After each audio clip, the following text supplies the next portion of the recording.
Hello, everyone. Welcome to another episode of the Centennial Conference Corner. My name is Amber Thomas, and today I am joined by Laura Moliken, the Vice President of Health and Wellness for Ursinus College. How are you doing today, Laura? I'm doing well. Thanks for having me on, Amber. This is going to be great. Yes, I'm definitely excited. So you've worn so many hats in athletics, from being a student athlete to then being a coach and administrator. Kind of what was your introduction into sport? Oh, well, interesting enough, my introduction into really organized sports beyond, let's say, T-ball and Little League, which were tremendous experiences for me. Um, Really, when I got to seventh grade, and at the time it was junior high, not middle school, so it was seventh and eighth grade. I wanted to play soccer, and there was only boys soccer, and they wouldn't let me because they didn't allow girls to play on the boys team, but there wasn't a girls soccer team, and so they told me to go to the field next door and play field hockey, which I of course knew absolutely nothing about. Interesting enough, that was the sport that I became hooked on. Speaking of field hockey, before the VP and the athletic director, you were the field hockey coach at Ursinus. Under your leadership, they won 7 straight Centennial Conference Championships, 5 trips to the NCAA Final Four, and then in 2006, that national title. What was that experience? Going back to 2006, kind of what was that experience like, going from the number 8 seed to claiming the national title? Yeah. You know what's really interesting when you get to that point in a season and it's so very competitive with the top teams in the country. You have your good days and you have your bad days. That team was just very resilient. They were not my best team, quite frankly, but they put the pieces together, and on the days that it mattered, they had the best mentality. And so when I think about that in terms of talent, I had, gosh, so many fun teams. And what I started to take away from the experience was one, you continue to have more pressure. The more you win, the more people expect you to win. And when you get to that level and it's a 1 goal game, and you don't win, people will often ask, like, well, why didn't you win? And instead of just really recognizing it for what it is, and that is a competitive experience. My most disappointing aspect of kind of the end of the season, especially on teams that went to the championship, was not having one more day with those kids and just thinking about like how much fun we had together and setting goals and just like the practice environment. And I think that's the thing that kind of has been what it's all about for me in athletics. And I love to win, don't get me wrong. But I think at the end of the day, the fun that you have with your group and the challenges and the hard work, like nothing beats that. That's what it's all about. You were a 3-time South Region Coach of the Year, 3-time Centennial Coach of the Year, inducted into the National Field Hockey Coaches Association. You saw so much success as a coach. What made you want to become an administrator?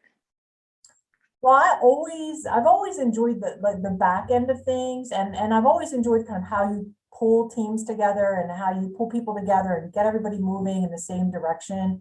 And so I sort of always felt like I might enjoy administration. When I was in high school, I used to work camps, and I would actually help put together the back end planning with my high school coach, who was a great mentor to me.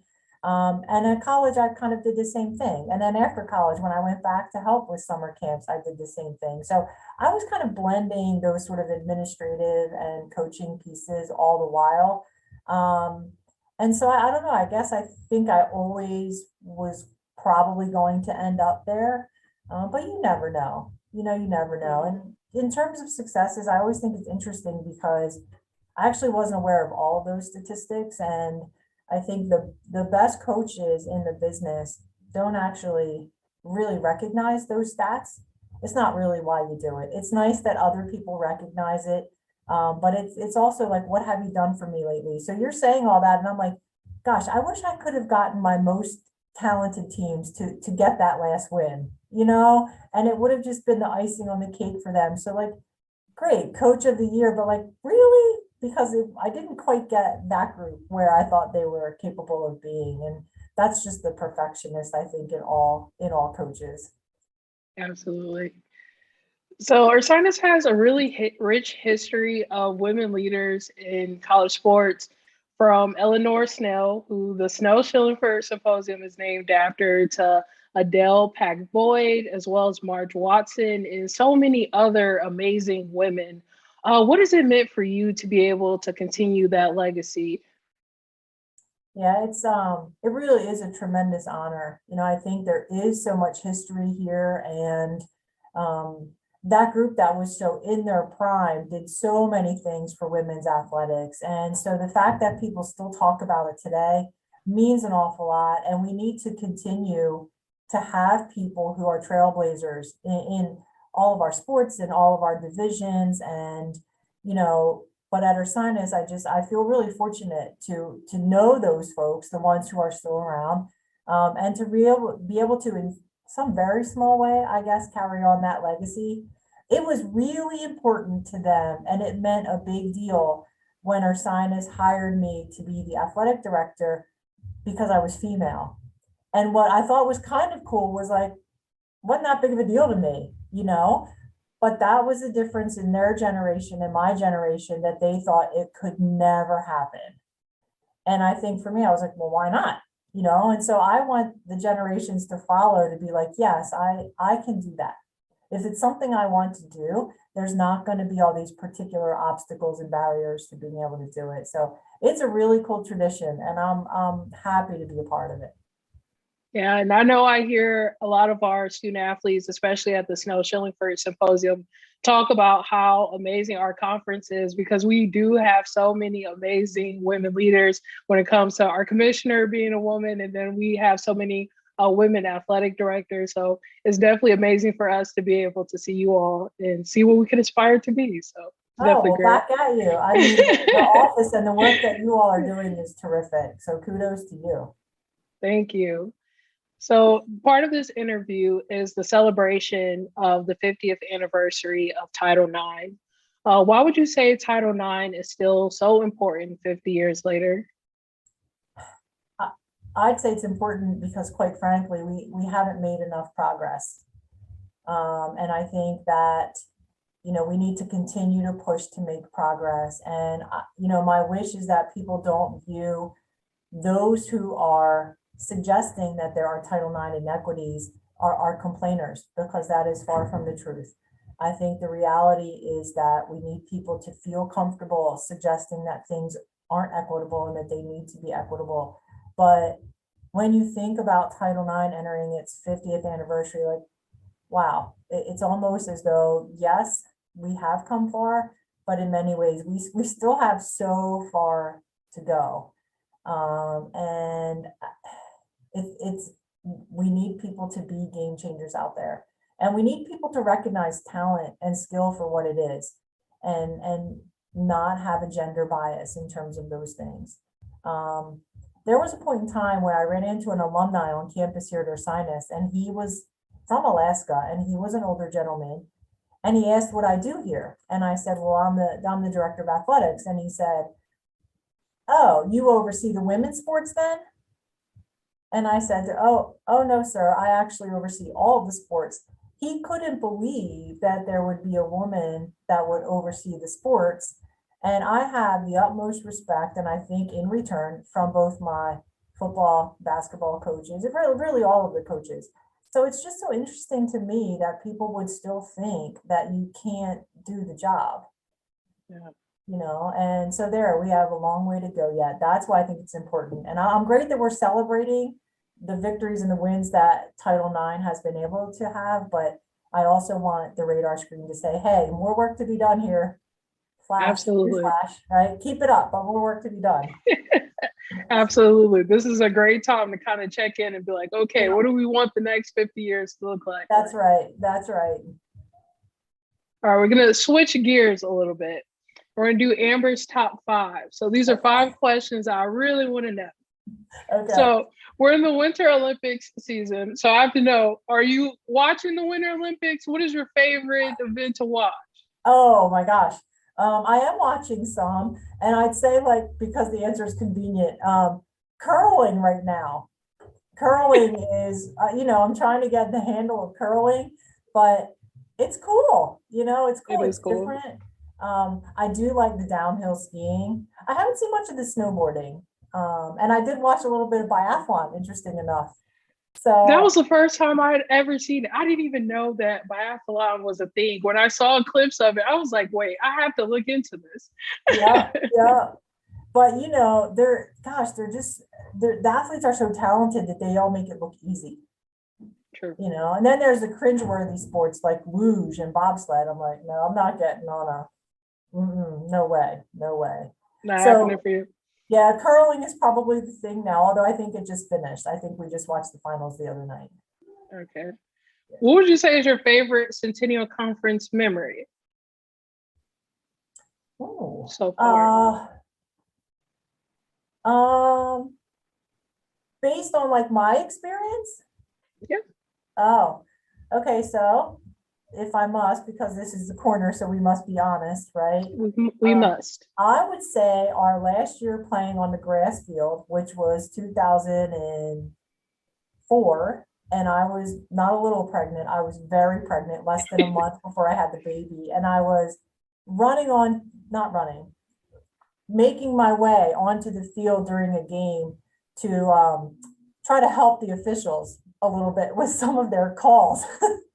And the team ended up having a goal taken back, which was a tying goal with very little time left on the clock. We tied it up, and then we ended up going into overtime. We ended up winning the game. And it was a really neat experience for the team. And we knew it was going to be the last year on the grass field. It was one of our first years in the conference. You know, we were trying to kind of earn respect and, you know, that sort of thing.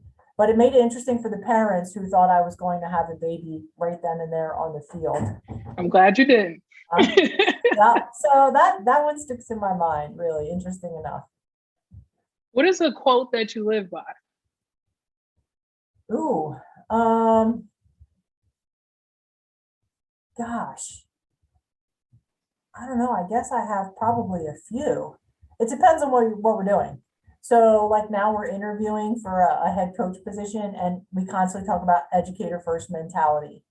But Lou Holtz has always been a big person in my mind and how he coached. And so I always say first we will be best, then we will be first. You know, that's a good one. I like that. I don't really throw too many quotes around. You know, I'm always worried about like getting it wrong. I'm one of those people, so I just do me. Or you could just do a Laura remix of the quotes. Yeah, right. That's what I need to. I need to put an asterisk and call it the remix. Yeah, for when I get it wrong. So I noticed that you played on the U.S. national field hockey team. What was that experience like? That's pretty cool. Honestly, yes, but it was a bit short-lived for me. Okay. I had always, since I was probably early high school, I wanted to be in the Olympics. It was a big thing for me. And I was fortunate enough to go to college at Old Dominion, play for Beth Anders, who was an Ursinus alum and had her own trajectory with US Olympics, and she still holds the scoring record and all this good stuff. Many of the Ursinus people that you mentioned earlier in this episode kind of were folks involved with the national teams back then. So I was in good hands and I was kind of well on my way. And what was interesting was I sort of realized during that journey that this is not exactly what I want. It was really hard mentally to let go of a goal that you have told yourself since you were like 13, 14, this is the goal that you wanted. And at the time, the US team hadn't qualified for the 92 Olympics, um, which would have been my senior year out of college, which would have been, you know, most conducive in terms of age frame and things like that. And so it was going to be put off for 4 more years. So I did do some national team things. I didn't do extensive traveling because I was right at the fringe of making the decision, is this really what I want? And I decided that I would feel more fulfilled if I was teaching and coaching sports and coaching young people. And I just couldn't see myself when they were talking about moving out to California for training. All my family is on the East Coast, and I just couldn't see myself just doing that every day, all day long. And so I came to the conclusion for myself that it would be better to reprioritize. It was a great experience. It was great, and there were lots of wonderful people that I had a chance to be involved with. But it was more short-lived than I think I probably would have anticipated. And all my choice. And I just haven't looked back. I feel like so many people can relate to that because that's kind of what life is about, right? Of figuring out what exactly do I want. So that's kind of cool to hear that experience led you to figuring out ultimately what you wanted. Letting go of the goal is hard, but if you can think about like, I think we all have a vision of what we want. And when you're talking about like, gosh, that must be so cool. How could you give that up? And you're like, well, because what you think about in terms of the vision isn't exactly the reality, the day-to-day reality. And for me, when that started to set in, I was like, yeah, I'm not sure about this. And I loved it. Don't get me wrong. I loved playing and I loved competing and all of it, but I was getting a sense I wasn't going to feel fulfilled. And that it would have meant putting off teaching and coaching and for 4 years. And I just wasn't for me at the time. So whether it was a timing issue, but it's okay. It's, things work out. Absolutely. So last one, I have to know, what is your favorite professional sports team? Oh, can I be honest? I have to be. I'm on the. You have to. I don't really have one. And I don't actually watch that many professional sports because we watch so many of our own sports, and I'm much more inclined with the Centennial Conference TV to see what else is happening in the conference before I turn on the Sixers or the Flyers. Well, the Flyers stink this year, so nobody's watching the Flyers, but I do watch a little bit of the football. Of course, I'm an Eagles fan. I mean, I have to be a local fan, right? If I'm rooting, it's for the Eagles and the Sixers and the Phillies and, even the Flyers. But I don't actually watch that much. Wow. I guess I kind of get it. And that means people also need to log into Centennial Conference TV and check out all of our amazing sports too, right? That's exactly right. Yeah, I'm much more inclined to do that. And watch, if our teams are on the road, I'm watching them, and then there comes a point in time where you're like, okay. It's also very hard when you have been a coach to watch sports without watching it through the lens of being a coach. And you're constantly analyzing and you're constantly, breaking down decision making and things like that. That can be a little bit tiring on the mind too. So sometimes you just got to unplug and be like, nope, not today, not today. Yeah. Well, Laura, it was so great to be able to speak with you. It's been fun. Thank you. I really enjoyed the questions. Thank you. Thank you. Everyone, you can catch a new episode of the Centennial Conference Corner on Instagram, Twitter, and Facebook at Centennial Conf, or on our website, centennial.org. And until next time, we'll see you later. Bye. Bye.